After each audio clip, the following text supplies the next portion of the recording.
আমি একজন সাহাবার জীবনী শোনাবো আপনাদেরকে। আব্দুর রহমান ইবনে আউফ রাদিয়াল্লাহু তাআলা আনহু। 10 জন জান্নাতের দুনিয়াতে বসে যে 10 জন সাহাবা জান্নাতের সুসংবাদ পেয়েছেন তাদের মধ্যে একজন, আলহামদুলিল্লাহ বলেন।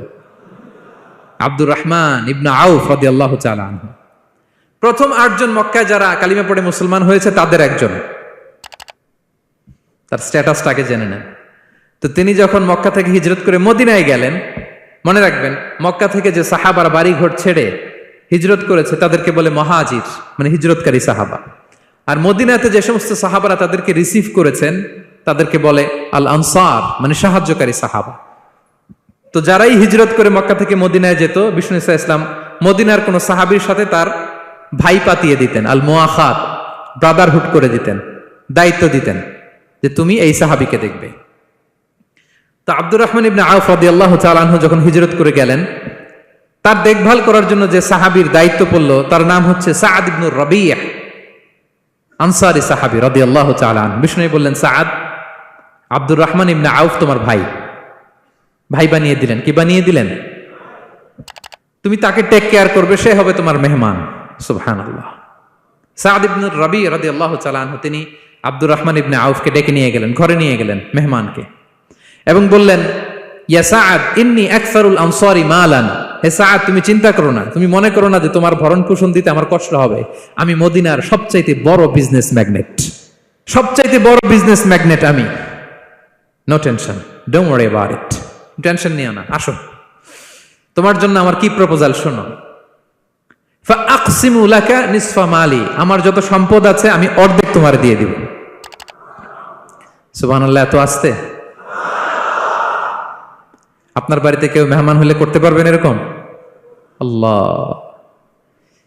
কেমন প্রেরণার বাতিঘর তারা। ফাআকসিমু নিসফা মালি, হে আব্দুর রহমান ইবনে আউফ, আমার অর্ধেক সম্পদ তোমারে দিয়ে দিব। এখানেই শেষ না, এরপর বলতে লাগলেন, আমার অনেকগুলো স্ত্রী আছে, তুমি কোথায় যে মেয়ে খুঁজবা, প্রস্তাব দিবা, এত ঝামেলার দরকার নাই।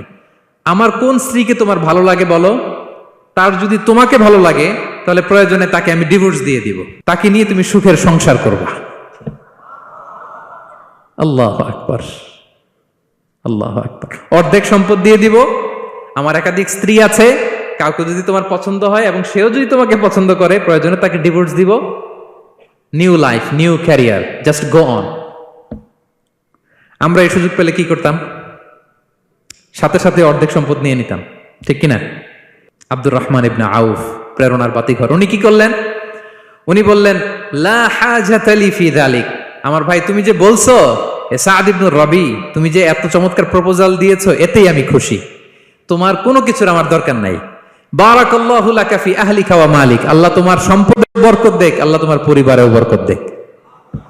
তবে একটা কষ্ট করতে হবে, সেটা কি? আব্দুর রহমান ইবনে আউফ বললেন, দুল্লানি ইলা সুক, just show me the way to market. মদিনার বাজারটা কোথায় এটা একটু দেখায় দাও। আমি নতুন মানুষ, পথঘাট চিনি না। দুল্লানি ইলা সুক, just show me the way to market of Medina. মদিনার বাজারটা কোন রাস্তা একটু দেখায় দাও। আল্লাহু আকবার। সাআদ ইবনে রবি বললেন, এই তো মদিনার বাজার। উনি যে কিছু ঘি কিনলেন, পনির কিনলেন, কিনে বিক্রি করলেন, প্রফিট করলেন। ওই প্রফিট দিয়ে আরো বেশি করে কিনলেন, আবার বিক্রি করলেন, প্রফিট, আবার বিক্রি করলেন, প্রফিট। এই কেনা বেচা করতে করতে 1-2 মাসের মধ্যে উনি মদিনার one of the biggest business magnate হয়ে গেলেন। আল্লাহু আকবার। কি হাড় ভাঙ্গা পরিশ্রমই না তারা করেছেন। একেবারে রেডি ক্যারিয়ার ছিল, গেলাম সবচেয়ে বড় বিজনেসম্যানের অর্ধেক সম্পত্তি পেয়ে গেলাম। He didn't accept the ready career, rather he made his own path with his own Endeavour. নিজের চেষ্টায়, নিজের পরিশ্রমে, নিজের ঘাম ঝরিয়ে নিজের ক্যারিয়ার তৈরি করেছেন। চিল্লায় বলেন ঠিক কিনা? This is the biography of Abdur Rahman ibn Auf radiyallahu ta'ala anhu.